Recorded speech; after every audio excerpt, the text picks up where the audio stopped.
Cheers!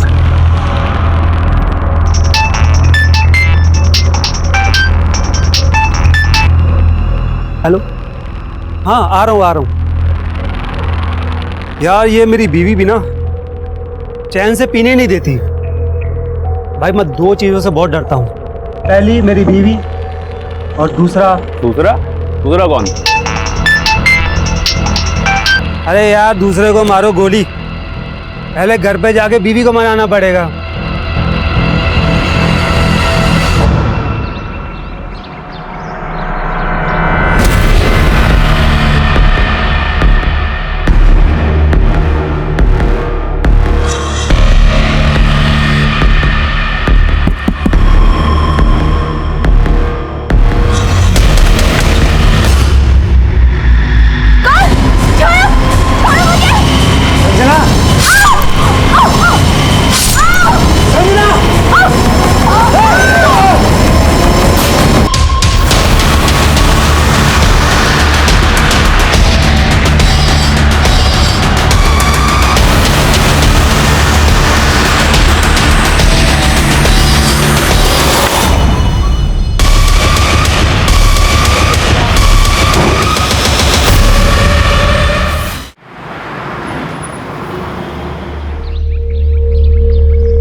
चल सगुफ्ता, कितना time लगाएगी? जल्दी कर यार, लेट हो रही है।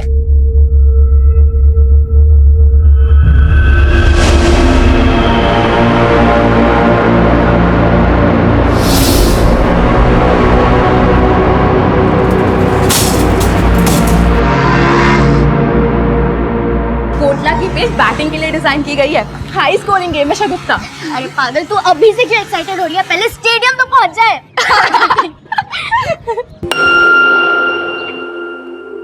राधिका, आकांक्षा, यहाँ क्यों खड़े हो? चलो, देर हो रही है। तूने सुना हमने जो कहा? हाँ, तो क्या बोल रही थी? अरे हम ये कह रहे थे कि अपना ईयररिंग लगा ले।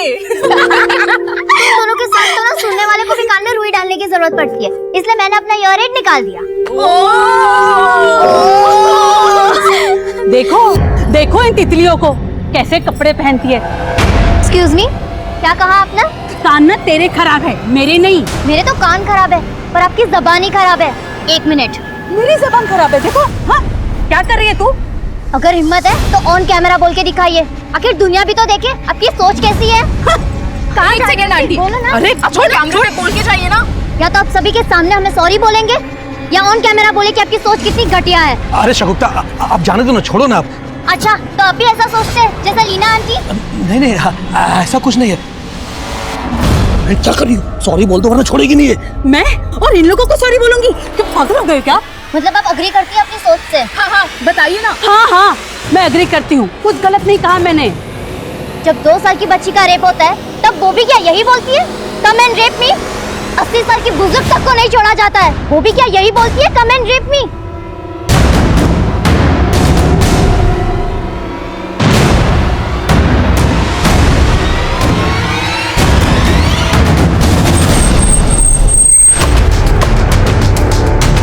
रघुवीर, सेजल, लेट्स गो।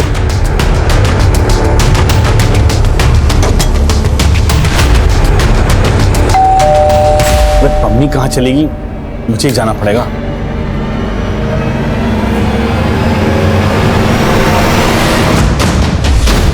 घर के सारे दरवाजे खिड़कियां लॉक कर दो। अरे सर, कौन है आप जो मेरे घर में घुसे चले आ रहे हैं? अरे ये सब ऋषि चोपड़ा, आईटी डिपार्टमेंट। आपके घर का सर्च वारंट। जिस बात का सर्च वारंट? इनकम से ज्यादा संपत्ति। हमारे पास सारा ऑडिट है परमवीर जी। आप प्रोफेशन से कॉलेज प्रोफेसर हैं और प्राइवेट कोचिंग इंस्टीट्यूट भी रन करते हो। यहाँ का लैंडलाइन डिस्कनेक्ट कर दो, जितने भी मोबाइल फोन से सब ले लो। Sir, mobile.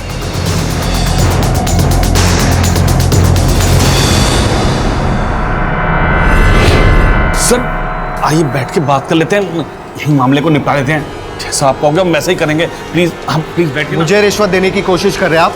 रघुवीर, सर मैं तो नोट करो। सर मैं तो वैसे ही बोल रहा था। चुपचाप से बैठिए वहां पर। ये लो, कस्टडी में लो।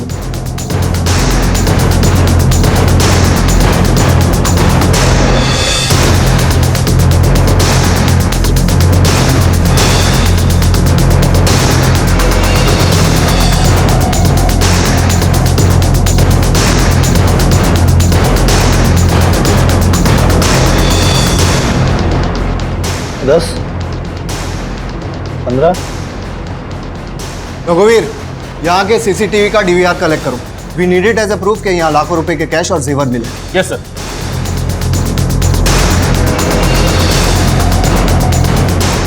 सर यहाँ पे साइन कीजिए प्लीज।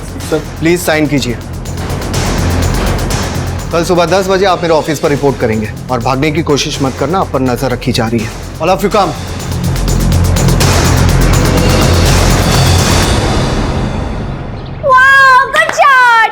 रश्मि, प्रेगनेंसी के बाद जिस तरह तुम क्रिकेट एंजॉय करी हो ना, मुझे तो लगता है हमारा होने वाला बेटा ना क्रिकेटर ही बनेगा। बेटा क्यों, बेटी भी होगी तो भी मैं क्रिकेटर बनेगी।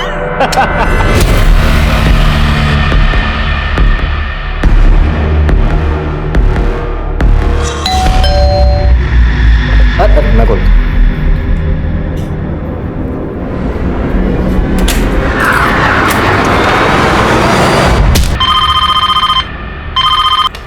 Hello, control room.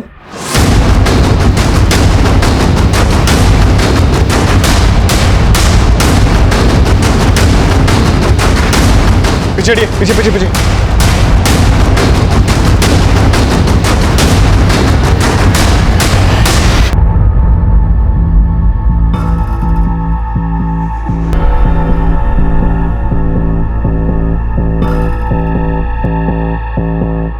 आप लोगों में से इस घर में से कौन है? साहब, कल्पेश साहब और रश्मि मैडम अकेले रहते थे यहाँ। आप कौन?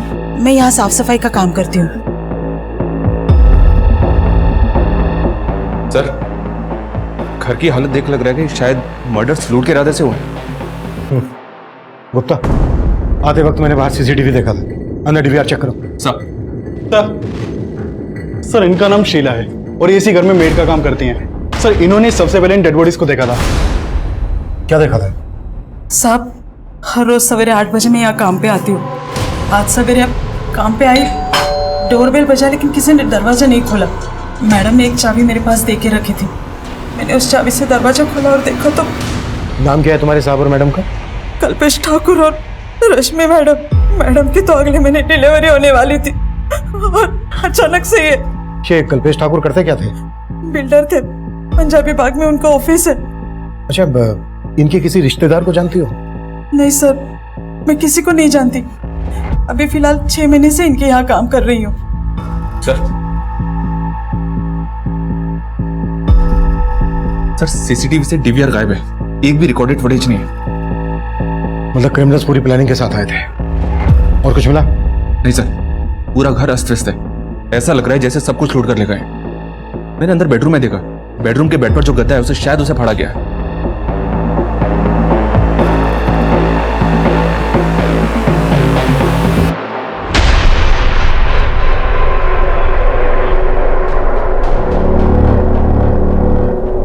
घर में लूट हुई है ये तो समझ में आ रहा है, लेकिन ये गद्दा फाड़ने का चक्कर समझ में नहीं आ रहा है।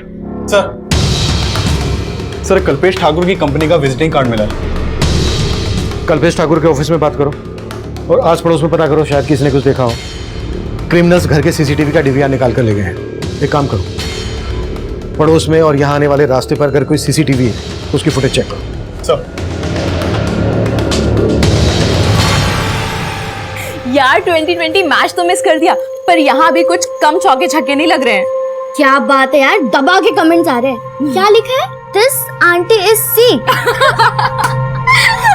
लीला आंटी की ना लग चुकी है बिल्कुल सब। सीरियसली यार, जोश जोश में वीडियो तो वायरल कर दिया, पर देखना अम्मी गुस्सा करेगी।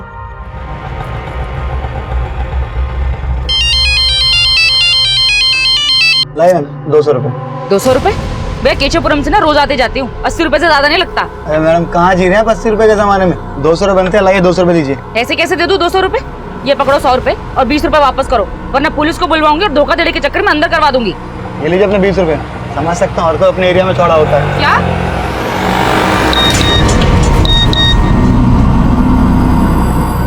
जब 2 साल की बच्ची का रेप होता है तब वो भी क्या यही बोलती है, कम एंड रेप मी?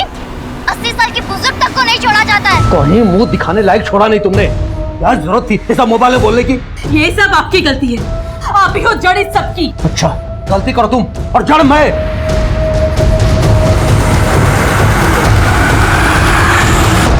मैं जानती हूँ शगुफ्ता कि वो कैसी औरत है, पर बेटा कीचड़ में पत्थर मारेंगे तो कीचड़ तो हम पर ही आएगा ना।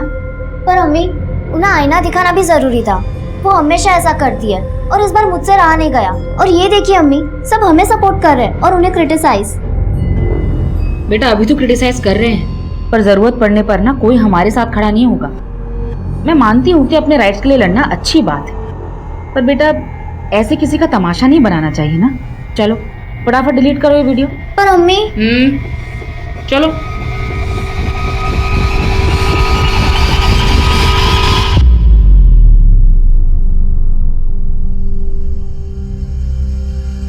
ये तो कल्पेश ठाकुर के घर की तरफ गए थे। बेडरूम के गद्दे का फटा हुआ मिलना और यहाँ घर के बाहर जो गाड़ी है उस पर इनकम टैक्स डिपार्टमेंट भारत सरकार लिखा हुआ है। सर कहीं आईटी रेड का चक्कर तो नहीं?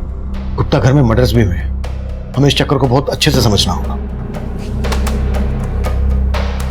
ये देखो गाड़ी का नंबर दिख रहा है, वेरीफाई करो कि ये गाड़ी क्या वाकई में आयकर विभाग की। सर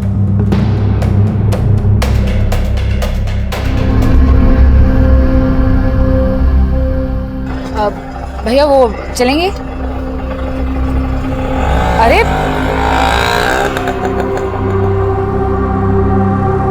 नफीसा, तुम यहाँ क्या कर रहे हो? तुमने तो मेरा फोन उठाना बंद कर दिया, तो मैंने सोचा कि यहीं आके मिल लूं। मुझे जो कहना था ना मैं पहले भी कह चुकी हूँ। तुम्हें मेरा घर खाली करना होगा। 1 हफ्ते का टाइम दे रहा हूं तुम्हें मैं, नहीं तो अच्छा नहीं होगा।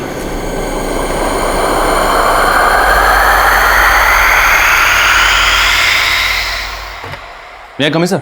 यस कम इन। सर मैंने गाड़ी के उस नंबर को वेरीफाई किया, नंबर फेक है। मतलब क्लियर हो गया है कि क्रिमिनल गवर्नमेंट ऑफिसर बनकर आए और उन्होंने मर्डर और लूट को अंजाम दिया। मैं कम इन सर? कम इन। सर कल्पेश की कंपनी ठाकुर कंस्ट्रक्शन के मैनेजर विक्रांत सिंह को बुला लिया है। विक्रांत किसी पर शक है आपको, जो कल्पेश उनकी कोई दुश्मनी वगैरह? सर मुझे तो ऐसा कभी कुछ लगा नहीं, मैं तो खुद हैरान हूँ इस सबसे। क्रिमिनल्स इस गाड़ी से कल्पेश ठाकुर के घर गए थे। कुछ अंदाजा है कौन गया होगा इससे? नहीं सर। कल्पेश के घर से सिर्फ कैश ही नहीं लूटा गया है, बल्कि उनके बेड का गद्दा भी फटा हुआ मिला है। क्या वो अपने गद्दे में कुछ पैसा वैसा छुपा के रखते थे? आई मीन ब्लैक मनी वगैरह? सर ये मैं कैसे कह सकता हूँ? मैनेजर थे आप कल्पेश के, उसके इनकम के बारे में अच्छे से पता होगा, और ये भी पता होगा कि कितने पैसे को फेयर दिखाना है और कितने को ब्लैक मनी। सर ये मैं कैसे? अगर कुछ भी छुपाया ना हमसे तो बाद में भारी पड़ सकता है। सर आप सही कह रहे हैं, कल्पेश सर टैक्स की काफ़ी चोरी किया करते थे, बहुत ज़्यादा ब्लैक मनी थी उनके पास में, लेकिन सर वो थे बहुत जुगाड़ू, ले दे के कैसे भी एडजस्ट कर लिया करते थे। पहुंचा देना अनिल जी के। सर टैक्स की चोरी तो सभी करते हैं, लेकिन वो हद से ज़्यादा करप्ट थे, और इसीलिए मैं उनकी जॉब छोड़ने वाला था। 5 साल से वहां काम कर रहे थे और मर्डर होते ही जॉब भी छोड़ने लगे। लेकिन सर समझ रहा हूं मैं क्या कहना चाह रहे हो। अब हमें ये बताओ कि कल्पेश की फैमिली में कौन कौन है? सर उनके एक बड़े भाई हैं, लेकिन वो कनाडा में रहते हैं, और हाँ रश्मि भाभी की माँ भी हैं जो इंदौर में रहती हैं। शर्मा डिटेल्स ले लो। सर आइए। सर इसकी बातों से तो ऐसा ही लग रहा है जैसे कल्पेश ने फटे हुए गद्दे में अपनी ब्लैक मनी छुपा के रखा होगा। लेकिन ये बात क्रिमिनल्स को कैसे पता चली? शबरी इसमें आईटी ऑफिसर्स इन्वॉल्व है। गुप्ता आईटी डिपार्टमेंट से कल्पेश के केस को समझो। सर क्या बात है अम्मी, 10 बजे और अभी तक आप बिस्तर में? तबीयत तो ठीक है ना? अरे कुछ नहीं बेटा, बस थोड़ी सी हरारत हो रही थी। अच्छा हुआ तूने याद दिला दिया, मुझे जाना है क्लाइंट के साथ ना, एक मीटिंग है मेरी। तबीयत ठीक नहीं तो आराम कर लीजिए। बेटा आराम की फुर्सत कहाँ है? हाँ पर अम्मी, अब मैं भी आपका हाथ बटाना चाहती हूँ। आकांक्षा ने मुझे बताया था एक पार्ट टाइम जॉब के बारे में, कॉलेज के साथ साथ वो भी कर लूंगी। नहीं बेटा, इस सब की कोई जरूरत नहीं है, तू बस अपनी पढ़ाई पर ध्यान दे, बाकी सब मैं संभाल लूंगी।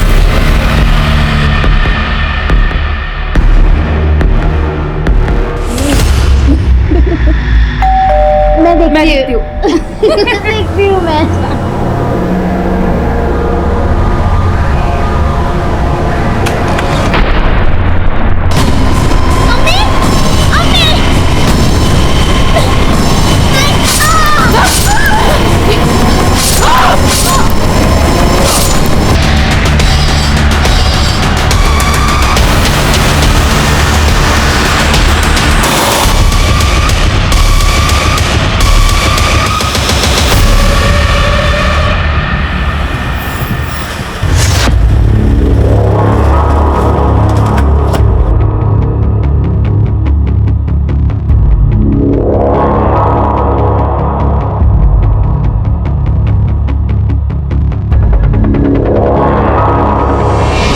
कल्पेश ठाकुर, ठाकुर कंपनी का मालिक? हाँ, मैं उसे बहुत अच्छे से जानता हूँ। इस कल्पेश के बारे में और क्या क्या जानते हैं, क्या मैं जान सकता हूँ? एक नंबर का करप्ट बिजनेसमैन था वो। उस जैसे टैक्स पेयर पर हमारी हमेशा नजर रहती थी। टैक्स चोरी के अलावा कुछ और सोचता ही नहीं था। वो हमारी रडार पर बहुत दिनों से था और हमने उसके यहाँ रेड भी प्लान किया था अगले हफ्ते। अगले हफ्ते? हाँ। अगर आपने अगले हफ्ते रेड प्लान की थी तो फिर ये लोग कौन हो सकते हैं? ये देखिए, वो लोग भारत सरकार की गाड़ी में आए थे। गाड़ी का नंबर फेक है, घर से सब कुछ लूट के ले गए, यहां तक कि बेडरूम का गद्दा भी फटा हुआ था। मैं इनके बारे में कुछ नहीं जानता, लेकिन हमें पता चला है कि कल्पेश सिर्फ टैक्स चोरी नहीं करता था बल्कि रिश्वत भी देता था। कहीं ऐसा तो नहीं इस इल्लीगल लेन देन की वजह से डिपार्टमेंट में कोई झगड़ा? आप कहना क्या चाहते हैं ऑफिसर? मेरे डिपार्टमेंट में ऐसा कुछ भी नहीं होता है। तो हो सकता है कि आपके डिपार्टमेंट से इंफॉर्मेशन लीक हुई कि आप कल्पेश के घर पे रेड मारने वाले हैं और इसी बात का उन क्रिमिनल्स ने फायदा उठा के ये कांड कर दिया। ये सब बातें बहुत ही कॉन्फिडेंशियल होती हैं officer, and I am sure कि मेरे डिपार्टमेंट से ऐसा कुछ लीक हो ही नहीं सकता है।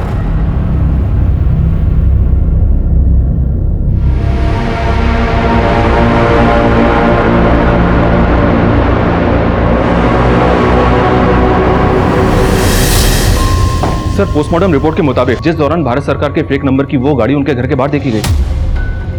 इसका मतलब यह है कि क्रिमिनल्स गवर्नमेंट ऑफिसर के भेष में आए थे। सर, मुझे अभी लग रहा है ये इसी बात से कनेक्टेड है कि कल्पेश के घर आईटी की रेड होने वाली थी। हमें बहुत सावधानी से काम करना होगा। पता लगाओ सज्जन सिंह के अलावा इस बात को वहां और कौन जानता था।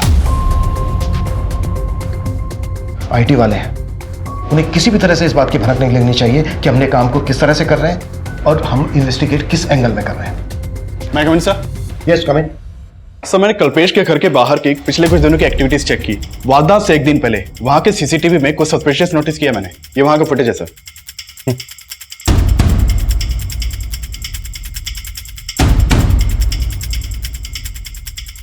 और जब मैंने कल्पेश की मेड से इस आदमी के बारे में पूछा तो वो बोली, सब मुझे पता नहीं ये कौन है। लेकिन ये आदमी आपको देख के वापस जाने लगा। आपको कुछ अजीब नहीं लगा? तब लगा था, लेकिन मैंने इतना ध्यान नहीं दिया। सर, ये आदमी क्राइम से एक दिन पहले घर के बाहर देखा गया है।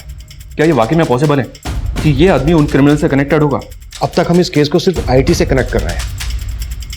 ये भी तो हो सकता है कि कल्पेश ठाकुर की मेड को ये पता हो कि कल्पेश ठाकुर के साथ घर में बहुत सारा पैसा है, और वो हो सकता है इस आदमी को जानती हो। मेड बोल रही है कि वो सिर्फ 6 महीने से वहां काम कर रही थी। सोचने वाली बात यह है कि जिस आदमी के घर पे इतना सारा पैसा है वो अपने घर की डुप्लीकेट चाबी अपनी मेड को क्यों देगा? और हो सकता है ये बात कल्पेश ठाकुर के मैनेजर को भी पता हो कि उसके घर में इतना सारा ब्लैक मनी है। हमें हर एंगल पे काम करना है। Yes sir. नहीं कमिंग सर। कमिंग सर, संजीवनी सोसाइटी के सेक्रेटरी का फोन आया था। उसकी बातों से लग रहा है कि मामला काफी सीरियस है। कैसा मामला? सर नमस्ते सर। सर, मेरा नाम राजन है, मैं इस सोसाइटी का सेक्रेटरी हूँ। सर, मैंने आपको कॉल किया था। सर, ये बिल्डिंग फ्लैट नंबर 205 में माँ बेटी किराए पे रहते हैं सर। 2 दिन से गेट नहीं खोला उन लोगों ने। इस तरफ सर। आइए सर, आइए सर, हटो। सर देखिए सर, पेपर भी लगा हुआ है, दूध भी पड़ा हुआ है। सर, हमने फ़ोन भी ट्राई किया था, दोनों के फ़ोन स्विच ऑफ है। राणा, दरवाजा तोड़ो।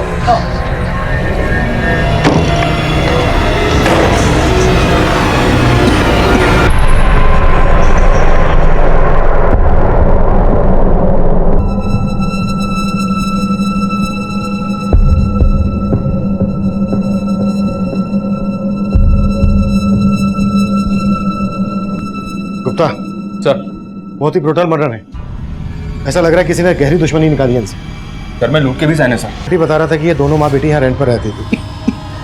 कल्पेश ठाकुर की बीवी रश्मि की बॉडी पर ज्वेलरी। फिर भी इन दोनों माँ बेटी का प्रोफाइल पता करो और बिल्डिंग के सीसीटीवी से चेक करो कि यहाँ पर भी भारत सरकार की वो गाड़ी देखी गई है क्या। सर, ये लेडी का नाम नफीसा है और ये एक लॉयर थी सर, और उनकी बेटी वो शगुफ्ता, वो यहीं कॉलेज में पढ़ते हैं। तकरीबन 1.5 साल से ये लोग यहाँ रह रहे थे। और शगुफ्ता के फादर? सर, वैसे उनको कहीं देखा नहीं, शायद वो विडो थी। फ्लैट का मालिक कौन है? सर, मंजीत सिंह, ये संत नगर में रहते हैं। मंजीत का नंबर ले लो इनसे। और किस किस का आना जाना था यहाँ? सर, शगुफ्ता की 2 फ्रेंड्स है, आकांक्षा और राधिका। ज्यादातर वो ही यहाँ आती जाती रहती है। पिछले 2 दिन में किसी को देखा था आते जाते? हाँ सर, 2 दिन पहले मैंने एक डिलीवरी बॉय को देखा था, इनके घर की डोरबेल बजा रहा था। कौन डिलीवरी बॉय? वो मुझे नहीं मालूम सर। सर पूरी बिल्डिंग की सीसीटीवी खराब है और बिल्डिंग में एक हफ्ते से सिक्योरिटी गार्ड भी नहीं है।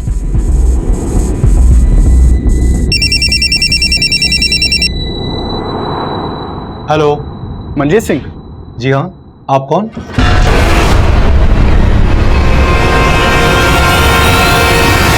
गुप्ता, सर ये कल्पेश के मेट क्यों है जरा पता करो।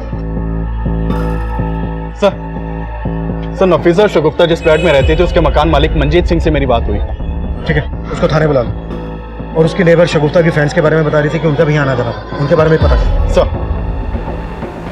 सर मेरा वहाँ आना जाना कम ही होता था। वो फ्लैट मैंने किराए पे चढ़ाने के लिए ही खरीदा था। शगुफ्ता और नफीसा के पड़ोसी कैसे थे? मतलब उनका किसी के साथ कोई लड़ाई झगड़ा होता होगा तो आपको पता चल ही जाता होगा। सर कईयों से उनके लड़ाई झगड़े थे। वो लोग तो चाहते थे कि मैं उन्हें वहां से निकाल दूं। कई कंप्लेंट आती थी सर उनकी। कैसी कंप्लेन और कौन करता था? सर मुझे वहां के सेक्रेटरी सब कुछ बताते थे। सर वहां के लोगों को उनसे बहुत प्रॉब्लम थी। किसी को उनके पहनावे से प्रॉब्लम थी तो किसी को उनकी लाइफस्टाइल से, और यहाँ तक कि हमारे सेक्रेटरी साहब को तो उनकी बिरादरी से प्रॉब्लम थी।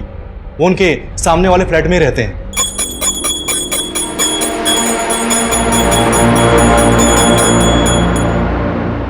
ये लोग कैसे हैं और खाते हैं?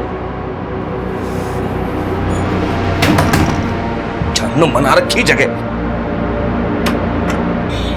अगर ये मांस मच्छी खानी है ना तो अपने घर में खाओ, ये कचरा गंदगी यहाँ नहीं चलेगा। 1 मिनट अंकल। क्या 1 मिनट? एक तो इतना साउंड बढ़ा रखा है कि पूरी सोसाइटी बहरी हो जाए। सॉरी अंकल, मैंने ईयररिंग नहीं लगा रखा था। क्या मालूम? सॉरी, ये तमाशा बंद करो मुझे। ये कचरा कौन उठाएगा, तुम या तुम्हारी माँ? तमीज से बात कीजिए अंकल। अब तमीज तो तुम्हें मैं सिखाऊंगा तुम्हारे अंदाज में। करता हूँ तुम्हारे लैंडलॉर्ड को फोन और निकलवाता हूँ तुम माँ बेटी को यहाँ से बाहर। तू देख। हाँ राजन भैया। मंजीत भाई, हमारी बिरादरी वाले होकर आपने ये किसको किराए पे घर दे दिया अपना? आप इनको बाहर निकालो अभी के अभी। हमारी बिरादरी वाले किराएदार नहीं मिल रहे आपको क्या?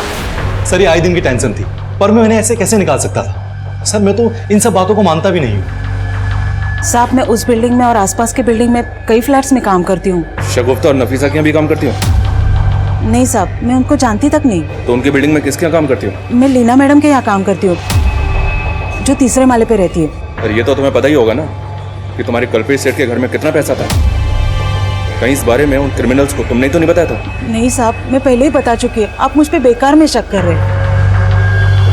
सर मैंने संजीवनी बिल्डिंग के पास वाली बिल्डिंग के सीसीटीवी फुटेज भी चेक किए, लेकिन भारत सरकार के टैग वाली ऐसी कोई भी गाड़ी नहीं दिखाई दी जैसी कल्पेश के घर के बाहर देखी गई थी।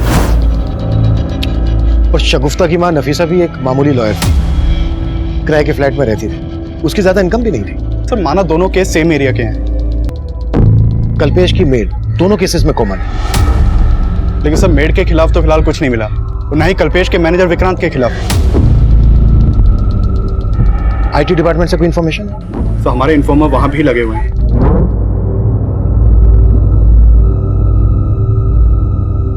लेकिन अभी तक फिलहाल कोई काम की खबर नहीं आई। शगुफ्ता और नफीसा जिस बिल्डिंग में रहती थी उस बिल्डिंग का सेक्रेटरी राजन की कुंडली निकालो। सर एक बहुत चौंकाने वाली बात पता चली है। ये शगुफ्ता और नफीसा जिस फ्लैट में किराए पे रहती थी, 2 साल पहले उसी फ्लैट में ये मनीष गर्ग और उसकी बीवी संजना गर्ग रहते थे। और सर 2 साल पहले इन दोनों का भी उसी फ्लैट में मर्डर हुआ था। हत्या के साथ साथ लूट भी की गई थी। 2 साल पहले ये इलाका मंगोलपुरी थाना के एरिया में आता था ना? जी हाँ सर, ये इन्फॉर्मेशन मुझे वहीं से मिली है। मनीष और संजना का मर्डर किसने किया था? सर ये केस किसी नतीजे तक नहीं पहुंचा था, काफी टाइम तक बैकलॉग में था। लेकिन मर्डर के 6 महीने के बाद मनीष के भाई ने वो फ्लैट मंजीत को बेच दिया था। और सर 2 साल पहले उस बिल्डिंग का सेक्रेटरी ये राजन भार्गव भी था। उस केस में भी पुलिस को राजन के ऊपर ही शक था, क्योंकि राजन का मनीष और संजना के साथ काफी झगड़ा हुआ था। और मंजीत बोल रहा था कि ये राजन शगुफ्ता और नफीसा को इस बिल्डिंग से निकलवाना चाहता था। राजन को लेकर आओ। सर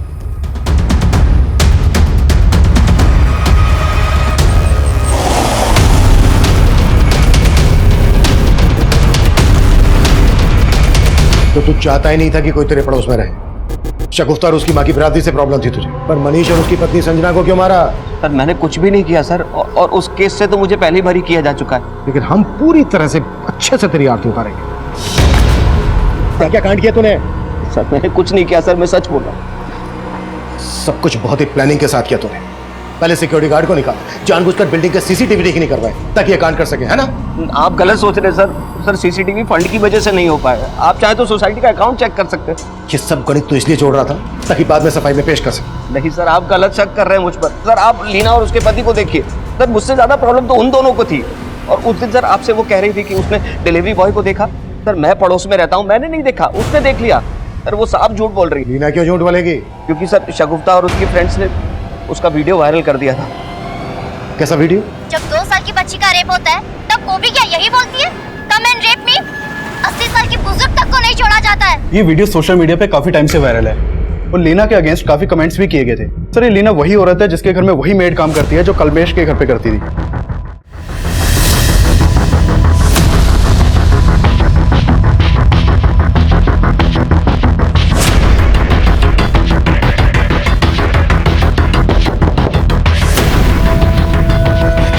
सर मैं मानती हूँ कि मैंने उनकी ड्रेसिंग पे कमेंट किया था।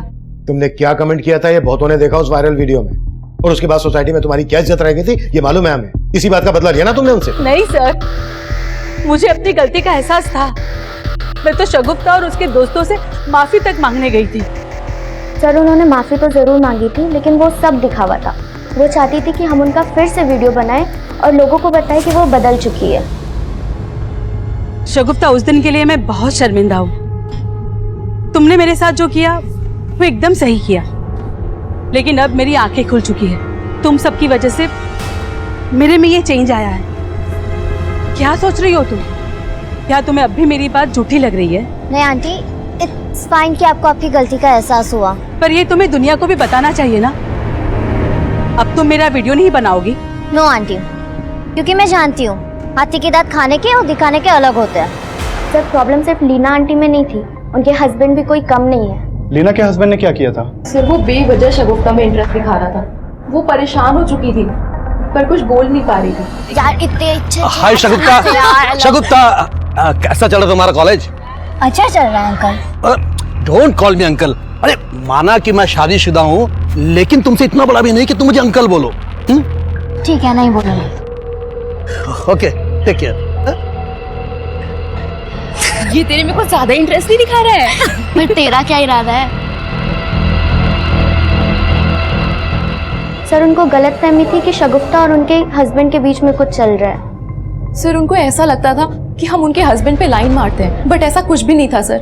सर मैं किसी गलत इंटेंशन से शगुफ्ता से बात नहीं करता था, पर मेरी बेबी बेकार ही मुझ पर शक करती थी। तो इसी वजह से आपकी बीवी ने शगुफ्ता के साथ साथ नफीसा को भी रास्ते से हटा दिया। सर मैं सच कह रही हूँ, मैंने कुछ नहीं किया। सर मैंने आपको बताया ना कि उस दिन वहाँ एक डिलीवरी बॉय आया था और शगुफ्ता के घर की डोरबेल बजा रहा था। मुझे तो लग रहा है कि वो राजन भार्गव अपना किया छिपाने के लिए मुझे झूठा साबित कर रहा है। नफीसा एक लॉयर थी, एंगल नफीसा के प्रोफेशन से भी जुड़ा हो सकता है। शगुफ्ता और नफीसा से जुड़ी छोटी से छोटी बातों के बारे में भी पता करो। राजन, दीना और निरंजन पे नजर रखो। सर काफी कोशिश के बाद आईटी डिपार्टमेंट के एक एम्प्लॉय से काम की इन्फॉर्मेशन निकाली है। सर वहाँ एक राकेश मीणा नाम का आदमी सज्जन सिंह के अंडर काम करता है। मैंने उससे रिक्वेस्ट किया था, वो आपसे मिलने के लिए तैयार हो गया है। बुला लो। सर करीब 1 महीना पहले परमवीर जैन नाम का एक आदमी आईटी ऑफिस में आया था।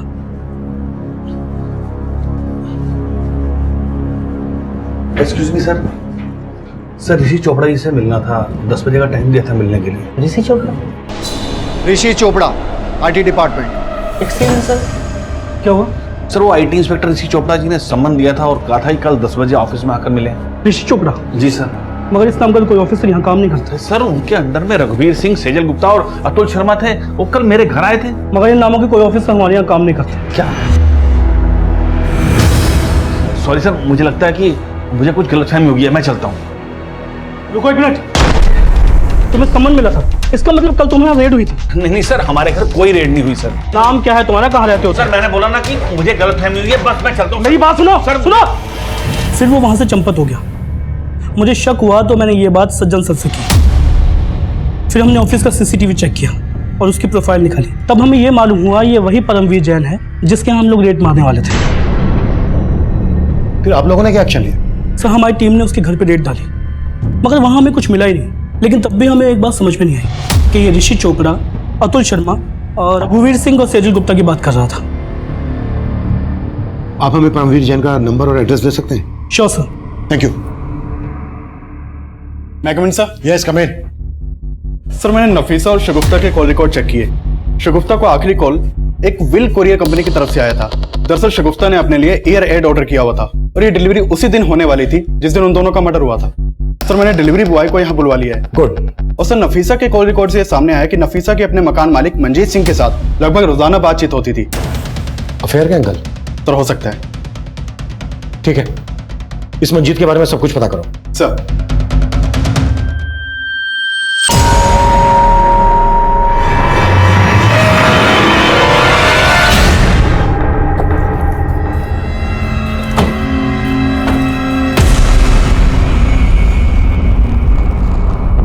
ऋषि चोपड़ा, रघुवीर सिंह, सेजल गुप्ता, रतुल शर्मा, इनको तो जानते ही होगे।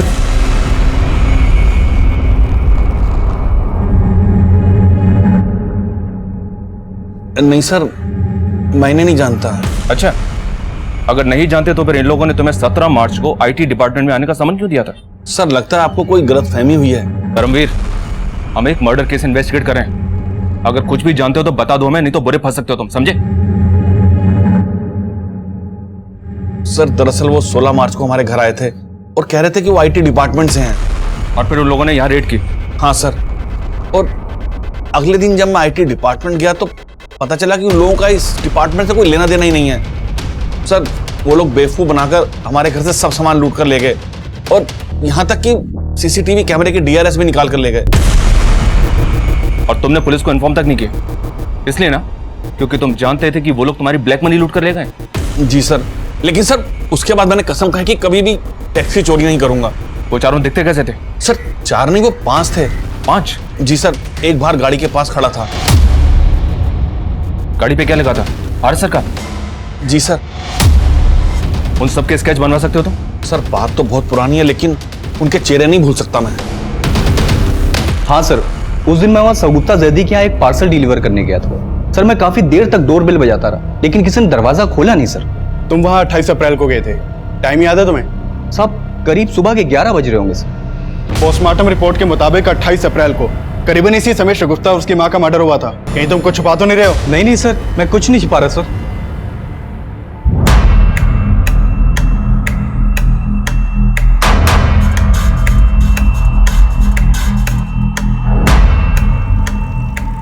सर ये उन चारों के स्केचेस हैं जिन्होंने परमवीर के घर पर फेक रेड डाली थी और पूरे चांसेस हैं कि ये वही लोग हैं जिन्होंने कल्पेश के घर पर भी फेक रेड डाली थी। अगर ये एक ही है तो एक बात समझ में नहीं आ रही है कि इन्होंने इस तरह से परमवीर के घर पर रेड डाली कि उसने बिलीव कर लिया कि ये सब आईटी ऑफिसर्स ही हैं। इन्होंने सब कुछ इतनी सफाई से किया तो फिर कल्पेश और उसकी वाइफ का मर्डर क्यों किया? अब इन केसेस में बहुत कुछ ऐसा है जो इन्हें एक दूसरे से अलग कर रहा है। चलना एक काम करो, इन सारे इस केसेस को कल्पेश के घर के बाहर लोगों को दिखाओ और पता करो कि क्या इनको कल्पेश के घर के बाहर देखा गया था। और जिस डिलीवरी बॉय को कल्पेश के घर के बाहर देखा गया था यह भी पता करो कि उस डिलीवरी बॉय को परमवीर के घर के बाहर भी देखा गया था क्या? सर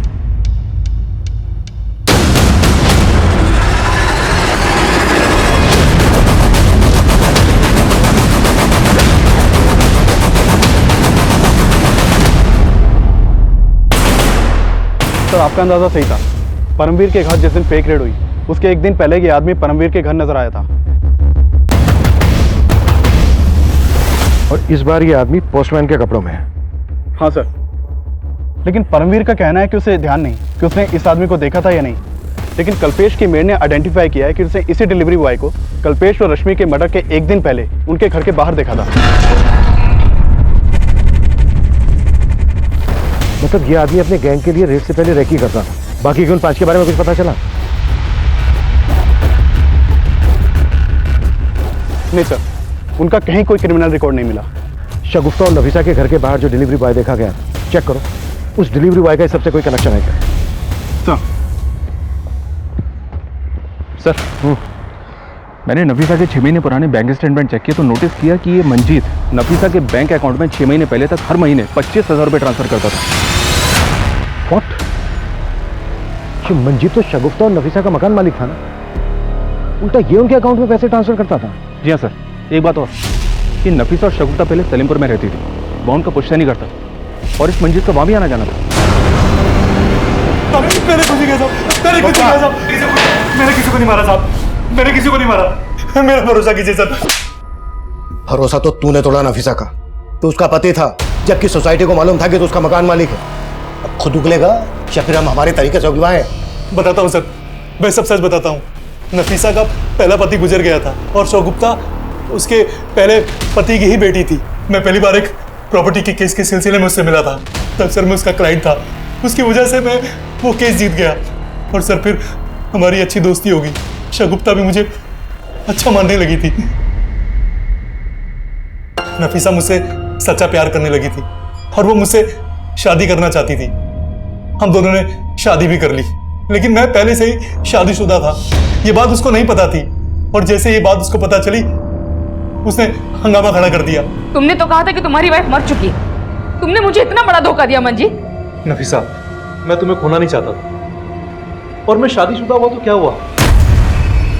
तुम इतना गिर जाओगे मैंने कभी नहीं सोचा था। मैंने 1.5 साल पहले वो फ्लैट लिया था। वो लोग तब से ही वहीं रहते थे। मैं उन्हें हर महीने पैसे भी दिया करता था, लेकिन सर धीरे धीरे हमारे संबंध में दरार पड़ गई। और तुझे लगने लगा कि उन्होंने तेरे फ्लैट पे कब्जा कर लिया, इसलिए तूने उन्हें रास्ते से हटा दिया और सब कुछ ऐसी प्लानिंग से किया कि लगे कि ये मर्डर्स लूट की वजह से हुए। नहीं सर, मैंने किसी को नहीं मारा सर। मैंने किसी को भी नहीं मारा साहब, मैं सच कह रहा हूं, मैंने किसी को नहीं मारा।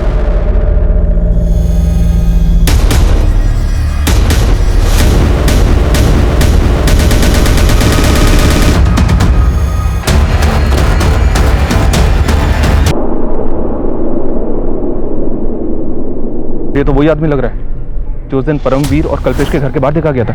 ये देखिए। हम बाकी के क्रिमिनल्स तक पहुंच जाएंगे।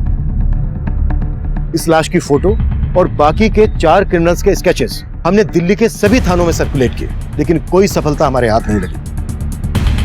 फिर हमने खबरी नेटवर्क के जरिए उन तक पहुंचने की लीड भी ढूंढने लगे। इसी कोशिश में हमें पता चला कि जिस आदमी की लाश हमें मिली थी वो आदमी 2 साल पहले तक दिल्ली में मजदूरी करता था और उसका नाम बलराम था, लेकिन उसके आगे पीछे कोई नहीं था। बलराम के जानने वालों से हमें उसका मोबाइल नंबर मिला।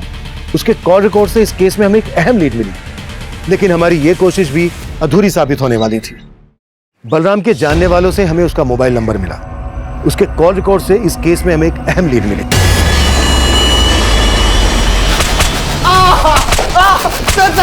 सर बता दो शर्मा, सर मानता हूं कि हम परमवीर के घर पे गए थे और फेक आईटी ऑफिसर बन के हमने वहां लूट की।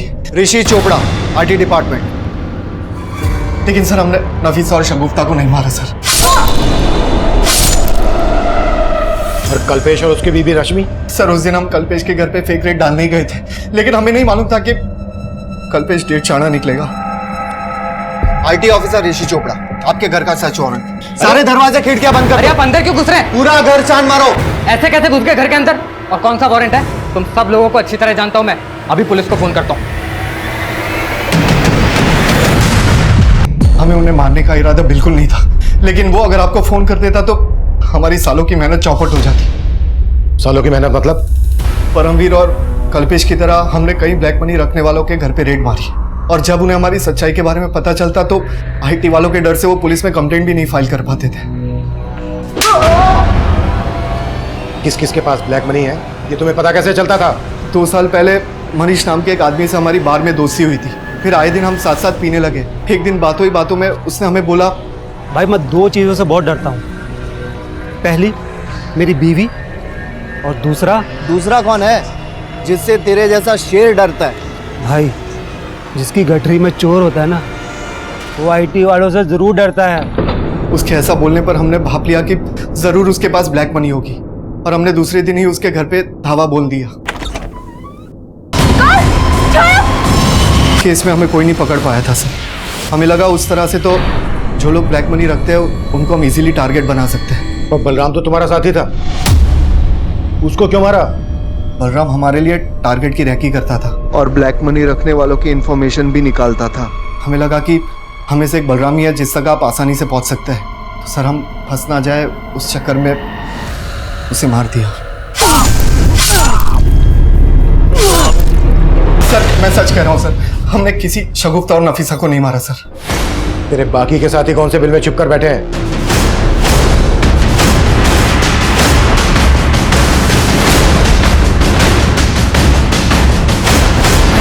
फिर हमने इस केस को रिविजिट किया।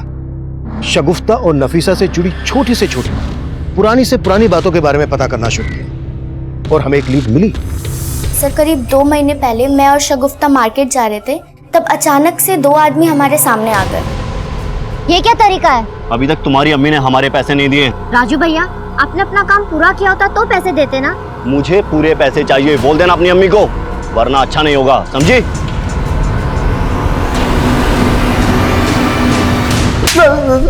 सब बताता हूँ साहब, मैं जब उनके घर में काम कर रहा था तो मुझे एक दूसरा बड़ा काम मिल गया था। उसका सेट पैसे भी अच्छे दे रहा था सर। मैंने सोचा मैं पहले सेट का काम खत्म कर देता हूँ और बाद में इनका काम कर दूंगा, लेकिन साहब उन्होंने वो काम दूसरे कारीगर से करवा लिया और उन्होंने मेरा बाकी का 6,000 भी नहीं दिया।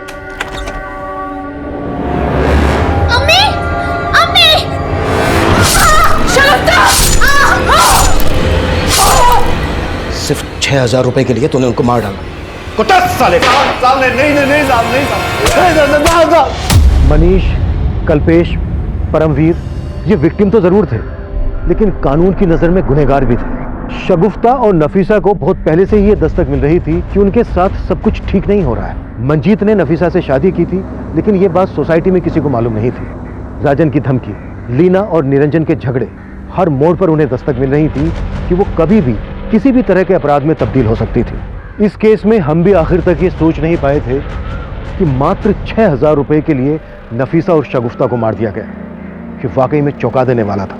अब मैं सीनियर इंस्पेक्टर अभिमन्यु जिंदल आप लोगों से विदा लेता हूं। आपसे फिर मुलाकात होगी एक नए केस के साथ। स्वस्थ रहिए, सतर्क रहिए और देखते रहिए क्राइम पेट्रोल दस्तक। मकसद बताना नहीं, बचाना है।